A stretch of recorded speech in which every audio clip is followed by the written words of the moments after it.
Hello and welcome to the big picture. Kashmir continues to be on the boil.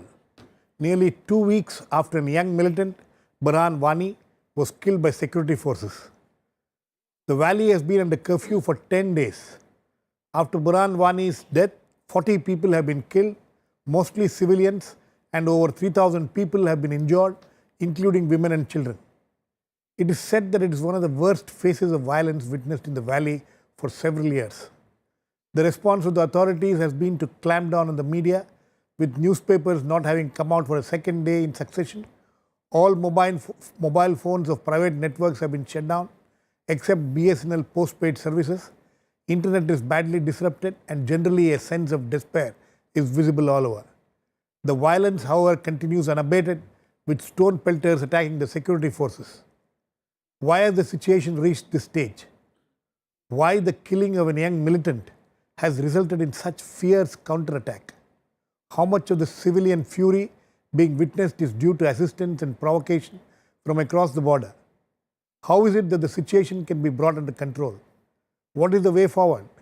We will discuss all this today with Ved Marwa, former advisor to the governor in Jammu and Kashmir, General Raj Kadian, former deputy chief of army staff, Aman Hingorani, lawyer in the Supreme Court and also an author on a book on Kashmir, Vinod Sharma, political editor, Hindustan Times, and on the phone line from Srinagar is Altaf Hussain, senior journalist. Welcome to all of you.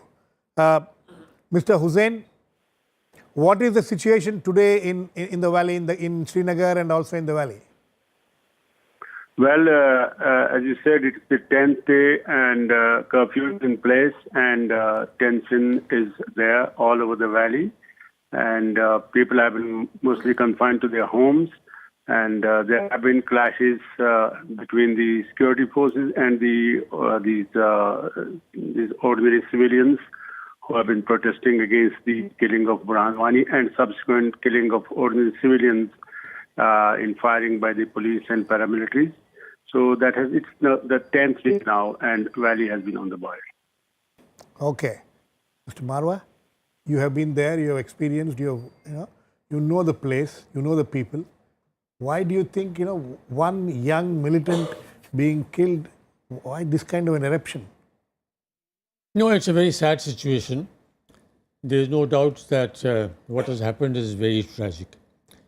But I think it's important to understand that killing of Burhan Wani is only a trigger. The problems are more basic and they have been developing for some time. They were for all of them to see that something is going to happen. If not on Burhani's death, something else would have triggered it on. Ultimately, we have to find a political solution to the problem. And political solution is not going to come very easily because it's a very complex problem and there are so many stakeholders all demanding, their demands are conflicting with each other. But we have a situation not exactly like Northern Ireland, but it was there. Northern Ireland also at one time people thought that it can never be solved, but it has been solved. We should start finding a solution. It will take time, but I believe it has taken more than 25 years.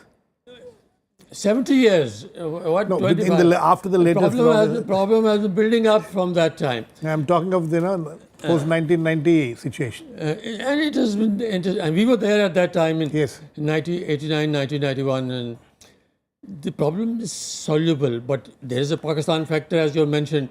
Pakistan will not going to allow situation to be easily solved because they keep on fanning it through propaganda, through money, through raising it in international fora. They'll do everything to keep the pot boiling because that helps them in uniting their own political establishment, and it gives the ruling establishment a breathing chance from their own internal problems. General Kadian, how much of this is, a result of, Mr. Marwa talks about political process, everybody talks about political process. We are having a discussion in the debate in the Rajya Sabha today. There also we have heard several voices talking of starting a political process. But the presence of the armed forces there, How much of that has been responsible for this, do you think? Because some people say that has been one of the reasons. Girish, two basic points first. Number one, before we intend to tackle a problem, we must understand and accept that there is a problem. Even now, there is a little shyness to accept that the J&K people are alienated. I think that needs to be accepted. There is an alienation.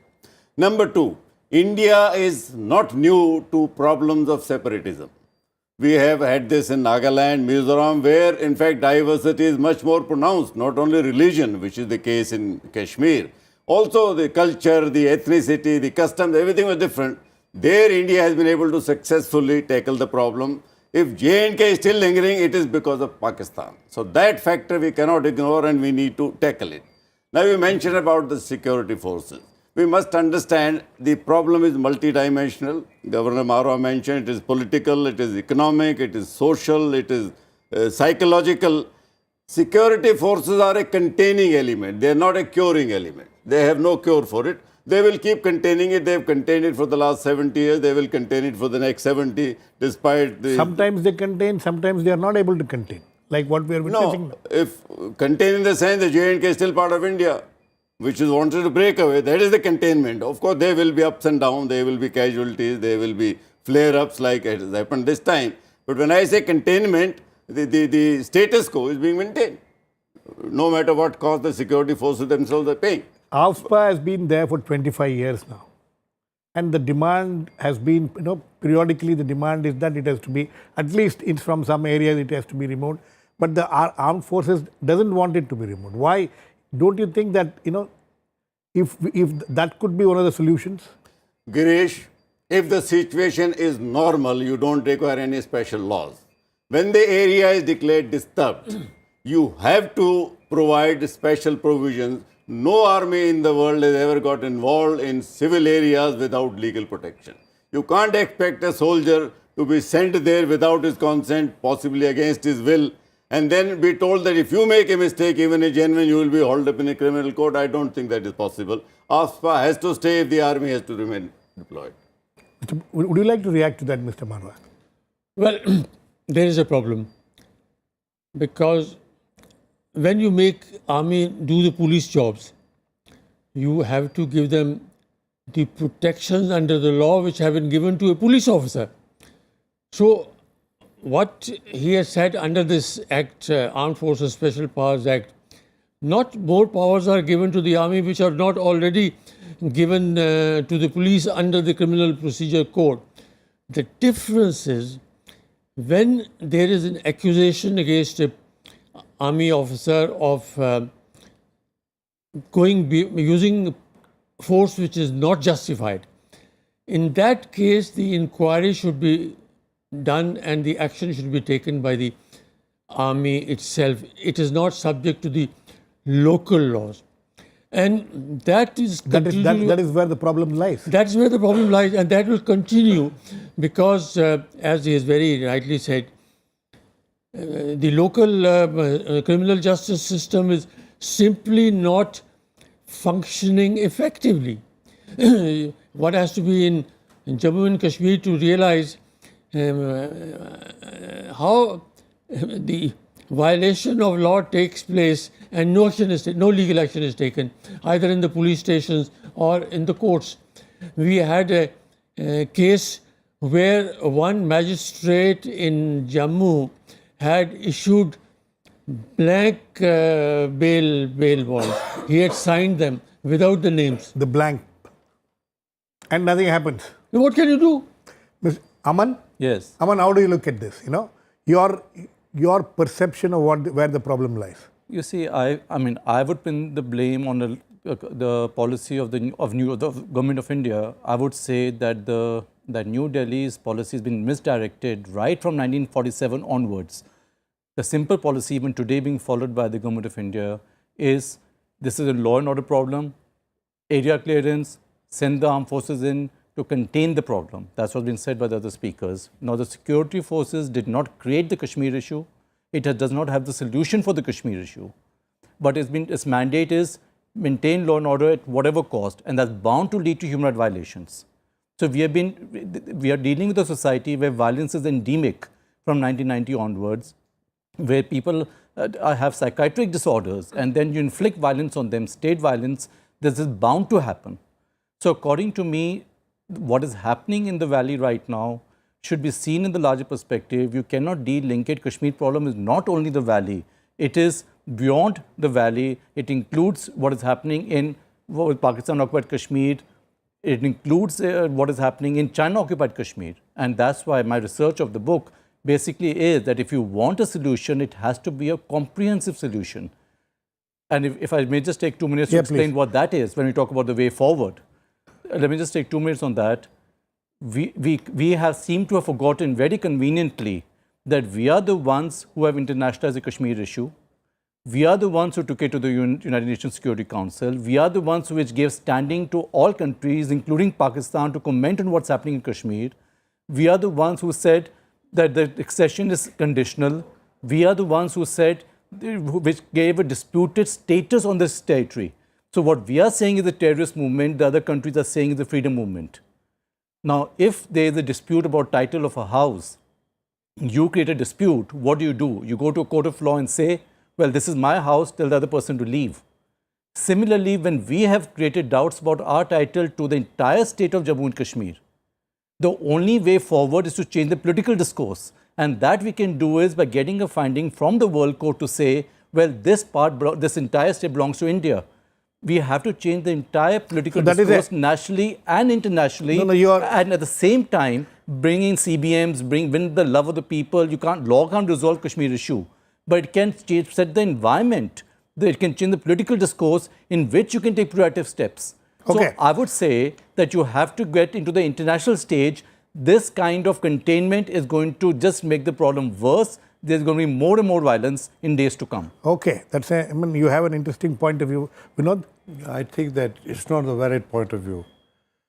Since 1972, which was the year when we signed the Simla Pact between India and Pakistan, Indian position has been Simla supersedes UN resolutions. Simla makes it clear that Kashmir is a bilateral dispute that has to be resolved bilaterally between India and Pakistan.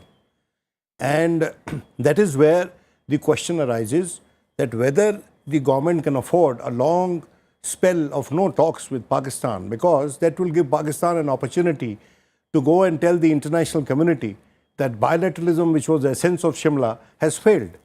So there has to be a pretense of talk. So there has to be some process of dialogue with Pakistan on this issue. But more importantly, I think that between two elections in Kashmir, you see, we covered a lot of ground over the past 3 elections, past 18 years or so. 1990s was the worst period, where we had Pakistan preaching us that create a propitious climate for dialogue, and then we can discuss Kashmir with you, contain human rights violations. But we had 3 successive elections, which were relatively fair and transparent, and we covered a lot of ground during those elections. And we got a very valid argument to tell the world that we have had fair elections and people have elected a government which is in place. Now, the problem, Girish, is that between 2 elections, the talking space is left just for the separatists in the valley. The pro-India parties in Kashmir should be proactively talking and engaging with people between 2 elections. National Conference, PDP, Congress. In the valley, at least, they have a strong presence. Also, partly the CPM, which is winning a seat consistently. That dialogue, that engagement has not happened. And in the course of that engagement, you must also tell them who is responsible for it. The pro-India parties, which have been in power there. And this present dispensation too, it has been in power for a considerable period of time now. There has been no political outreach. There has been no pretense of a dialogue, intra-Kashmir dialogue. I'm not talking about dialogue with Pakistan, because that was one of the conditions which was laid down in the agenda of governance of PDP and BJP. If they were to implement their own agenda of governance and have a debate within Valley and other parts of Kashmir on that agenda of governance, I think this problem would not have arisen, because there would have been a sense of participation on the part of the people, and this new age militancy which is there. They are all young people. That's And what- you have to reintroduce yourself to them. You must tell them that we are serious. And you may tell you one thing. BJP, unfortunately, is not realizing its own strength. BJP is a maximalist on this issue. And if BJP offers even a small concession, it has a major psychological impact on the people of Kashmir. Let's about resolving the issue. Okay, I think you made important points there. Let me get Mr. Altaf Hussain. How do you look at this? When people talk of a political process, is this what you think will make some progress? What Vinod Sharma says, that the pro-India parties have to become proactive. First of all, let me say, let me take you back to the killing of Burhan Wani, and there was a question why there was such a huge reaction to that killing. Absolutely. But we saw it building up. Before that, there was a 3-day firefight between the militants and the security forces in Pampur town, which is near the capital city of Srinagar. And while the militants fought the security forces, ordinary civilians fought the police. They threw stones at the police, and police had to fire tear gas shells and even live ammunition. So we saw, while we have been seeing this militancy has been on the decline for almost a decade now, and there has suddenly been an upsurge, an outpouring of public support for the militants, which was perplexing so many observers. So we have seen, and now this was the culmination, the people coming out in such huge large numbers to protest against the killing of Burhan Wani. How did he become such an icon overnight? Exactly. The thing is, to my mind, this is the absence of a political process for so many years. What was initiated by Prime Minister A.B. Vajpayee, that has been abandoned by the Indian state, and there is total absence of a political process. And what has been added to that is insecurities in the minds of an average Kashmiri about his own identity, about the state's identity as a Muslim majority state in Indian Union. So there have been so many things happening, and even the present dispensation has been, by and large, insensitive to that, because after the BJP-PDP coalition came to power, there have been wrong analyses made by so many BJP leaders, like they talked of Sainik colonies, they talked of exclusive townships for migrants who fled the valley and are being brought back. So these things have been instilling fears in the minds of ordinary Kashmiris about their identity. These things have to be addressed, and there has to be a political process. When there's no political process, why is a militant becoming an icon? That means the ordinary people have no faith in the political leadership, because no political activity has been happening. No, Whether it's that's the right. separatist Mr. leadership Mr. or Hussain. the pro-India leadership, hang a sec. There has been no political activity happening, and ordinary people in Kashmir, particularly the younger generation now, they have lost hope of a political initiative. So that is why they have started looking up to a militant.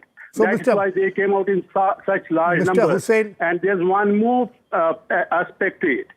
These public demonstrations, protests are not a new thing happening in Kashmir. I have seen only, say, 8 years ago, I saw 500,000 people taking to the streets at one time. And even that has not made the state wiser, the establishment wiser, how to deal with such situations so that there are minimum number of casualties. Okay. There were people Mr. came Hussain. out, the state Mr. was not Hussain. ready, and Mr. they simply Hussain. killed. No, Yes. Mr. Hussain, sorry. Are we seeing a new generation of leadership of separatists? I said, or the new generation of people, the young people in Kashmir, they have lost hope in the political process because there is no political process at all. There is no political initiative. Whether Okay. it is the pro-India leadership or the Mr. anti-India Hussain. leadership. Mr. Hussain, Vinod Sharma wants to ask you a question. Vinod? Mr. Hussain, what is this slogan of Azadi there? Is it Azadi from India, or is it Azadi from both Pakistan and India? Are these third option people wanting an independent Kashmir? Well, as you know, there is the Jammu Kashmir Liberation Front. No, which but stands for what is Kashmir's the independence from both India and Pakistan, and there are other parties who want merger with No, I'm Pakistan. talking There are about the people young- who want to stay with India. Sir, I'm talking about this new phase of militancy in Jammu and Kashmir, in Kashmir Valley. where I want to know whether these people, these new faces of militancy, are they for Azadi for Kashmir or are they pro-Pakistan? Because there has to be some explanation on this. Because if they are not pro-Pakistan and they are only asking for Azadi for themselves from India and Pakistan, then it's an altogether new dimension to the problem. No, that is beside the point. I with all respect to you, I think that's at the moment irrelevant. The point is what I am trying to drive home. The point I want to make is this: there at one time we had militants in 1,000. There were thousands of militants. Today we have a couple of hundreds of militants. As I said earlier, militancy has been on the decline for almost a decade now. Yet you see such an outpouring of public support for the same militants. Why is it happening? Because the new generation of Kashmiri people have lost they have lost faith in the political process which you have been talking about. There is no political process at all. Okay, so Mr. Hang a sec. This Burhan Wani represents the frustrations of an ordinary Kashmiri young man, and also at the same time he became a symbol of resistance because they have stopped looking at Mr. Hussain, your point is well taken. Or Yasir Malik. Okay, Mr. Because they have not been able to deliver in this present situation. Okay. Yes, Aman. Yes, I would just simply like to add, the point was made earlier that there is alienation in the valley from the Indian Union. And that is people, whether you call it militancy, but I don't see how can you term entire population as militants. If you have old men, children, whether put in the front as a strategy or otherwise, if you have a whole population taken to the streets, there's something basically wrong in that situation. Absolutely. It is not a law order situation. I just want to clarify also what was said earlier. As far as being a lawyer, I must point out a legal flaw in the argument which was just made by Mr. Sharma. Shimla Agreement cannot override the UN Charter. That's the UN Charter itself provides. So, and that's what the ICJ, if I may just complete, even if we go to the ICJ judgments, in the Atlantic case, there's a reference on that particular point which takes precedence. But I'm not on Shimla Agreement overriding anything. Shimla Agreement says resolve Kashmir issue by bilateral talks or any other peaceful means. Reference to the ICJ or another method of resolving is contemplated within the Shimla Agreement. It is not only talks. But I'm not on the issue of UN resolution. I'm not on UN resolution. I'm not on UN Secretary General. I'm not on plebiscite. I'm on the aggression. I'm on the basic issue of Kashmir issue. Aman, that's okay. We'll proceed further. Mr. You wanted to respond? Yes. This alienation part, my reading is that there has been a proxy war starting from 1989. All the present youth have been born into that proxy war which is being propped up by Pakistan. So alienation more in the youth. Burhan Wani had made himself a very popular, a focal point, an icon through a very clever use of media. He had to be eliminated. It is sad that we lost a young life, but beyond that I don't think any tears need to be shed because he was basically a terrorist. He may have been born in India, he was physically an Indian, but all his ideology, the weapon that he was carrying, the word that he spoke, all came from across the border. So the alienation is more... According to reports, he had never been across the border. No, he became a rallying point. He became a rallying point. Yes, Mr. Marwa. I think we are forgetting the... No, I want you to address another issue apart from what... No, I just want to make one... I'll ask you the question so that you can address both the issues. The fact is that there is a section of people in the government, outside the government, which feels that all this what is happening in Kashmir is a result of the cross-border support provocation which is happening. You think that is the approach which should be taken? That is one of the factors, but it is not the entire story. There is a problem, and we have to accept that. And this problem is not a new one, it is an old one, and it has been growing, and we have not been taking any note of it. There has to be a political process, but that has to be a credible political process, where the youth feel that there is a possibility of finding a solution through a political dialogue. But that has not been happening. Now, as far as the... General... Pardon? What General said, you wanted to respond to it. No, I've lost the point. What was that? No, he's talking about... alienation in the youth who are born into the period of the proxy war. That's what I was trying to tell. I'll come back. Anyway, Vinod, the way the response of the state to whatever has happened this time, especially the clampdown on the media, is it necessary? Is this the way to forward? How is it going to help the situation? But to be fair, it's not the first clampdown on the media. It has been done by previous regimes as well. And at times, I'm not at all in support of censorship or a clampdown on the media. But maybe that, you can negotiate talk to the people from the press and the media and come to some plausible understanding with them. But that, Girish, the big issue here is as follows. That it was pointed out in the debate in the Rajya Sabha also today.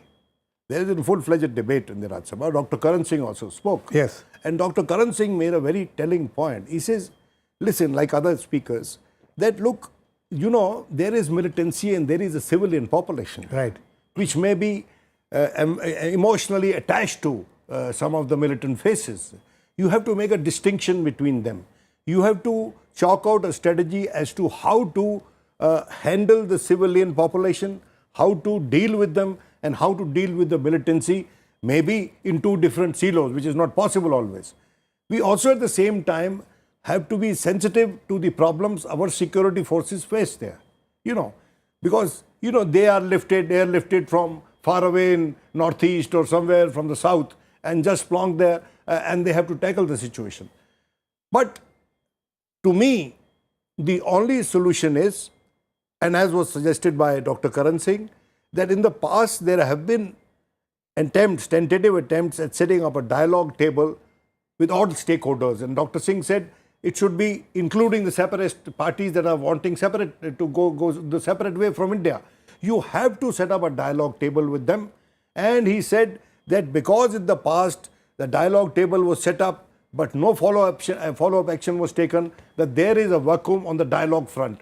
Set up an empowered group which will take that process forward. But for that, the government at the center will have to have a political will, because such an initiative might be in conflict with their own historical background. The point which I wanted to make was, when you talk of media, we should also take into consideration the role of social media. This is a new thing. The Burhan Wani mobilized his support through the social media. You can ban now what is happening is the clampdown on the newspapers. Yes. But see, before social media is a completely new phenomenon. A new phenomenon, and our system doesn't quite realize its importance. Mr. Raj Kadian, do the security forces have a plan to deal with the social media, or the government? No, the plan has to come from the government. The security forces don't control the social media. It is the larger agency that cover. Security forces will implement it if it is required. I think if it is, you see, this Burhan Wani was more of an emotional outburst. I think it has already outlived its shelf life. Most of the casualties, if you notice, were on the first day. After that, it has been on the decline. Yes, the way forward, let me also mention, I am not in favor of taking the matter back to international fora. Yes, talk to Pakistan, let us see if they have a magic formula which they can suggest. They know the red line that the history cannot change, Kashmir cannot break away. Within that, if they can suggest, talk to everybody. I mean, dialogue is a great steam letter. Okay. Mr. Hussain, very quickly, yes. sir. Yes, we have been talking of the social media and the media in Srinagar. Yes. But I am more worried about national media, they have become warmongers. They are not allowing the constituency of peace to grow in India. And that makes the job of the government or the political leadership very, very difficult. I don't want that there should be any curbs on the national media, but they need some counseling, because they have been fomenting trouble in the valley more than anybody else. Okay, very quickly. Ghulam Nabi Azad dwelt at considerable length on this issue of the electronic media in his speech, opening speech today in the Rajya Sabha. Though Mr. Arun Jaitley in his response didn't entirely agree with him. But I think there is a problem, and there is perhaps the solution lies again in the government engaging with the media people and informing them and empowering them through sharing information and telling them that you can use a better lexicon to convey the same sentiment. Okay, I think on that note we completely run out of time, but this is this is something which will need more and more discussion, because what is happening in Kashmir is a matter of great concern. How it will be tackled is not something which can be, a solution can be found so easily. We will wait and watch how the government will respond to it. Thanks to all my guests. Please keep watching. We'll come back with another issue in the big picture same time tomorrow.